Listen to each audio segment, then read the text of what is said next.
When the troop goes around the corner, the riders on the outside of the turn have to adjust their speed to keep even with the riders on the inside.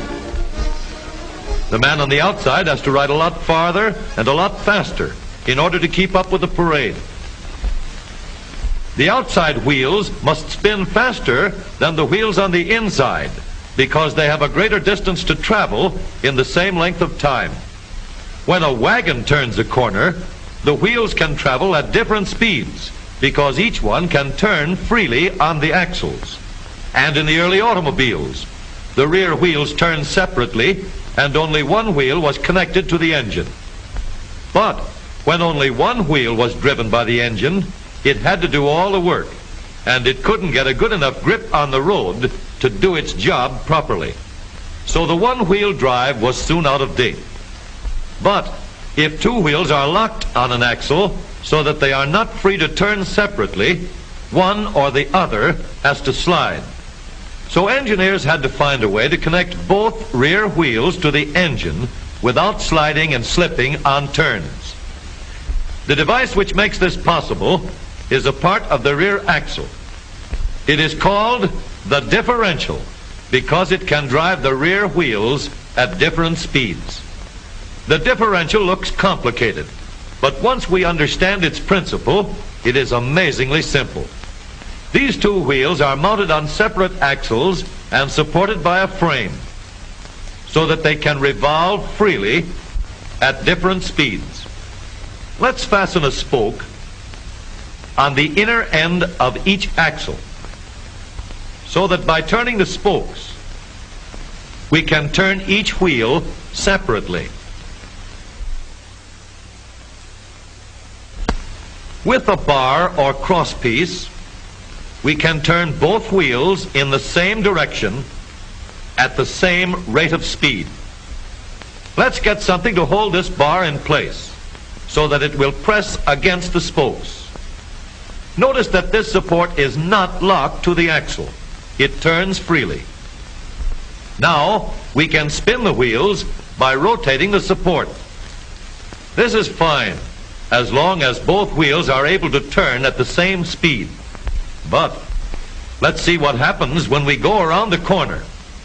With this arrangement, we cannot drive one wheel faster than the other. And if we stop one wheel, the other wheel won't budge. Let's put this bar on a pivot so that it can swing in either direction.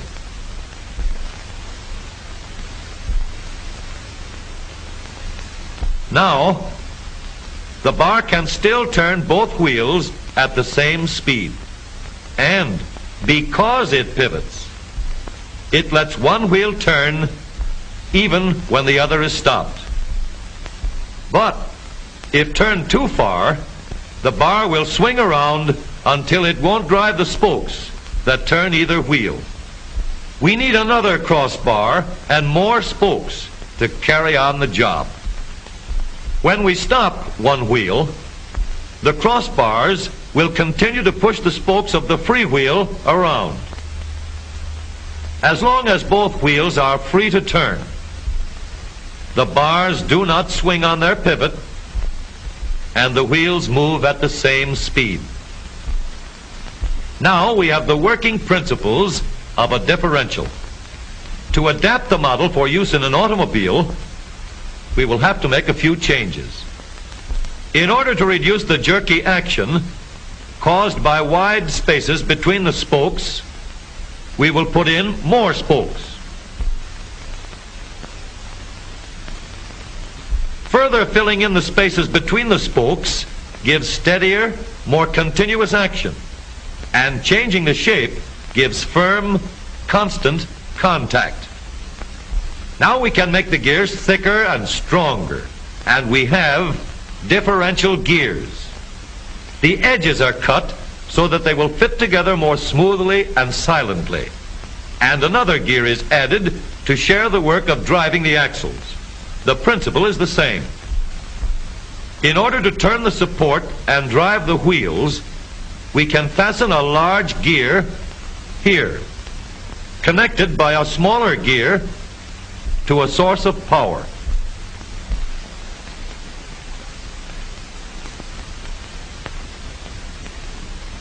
Notice that the power is connected to the differential at the center line. We can make our model more compact by moving the gears closer together. When we put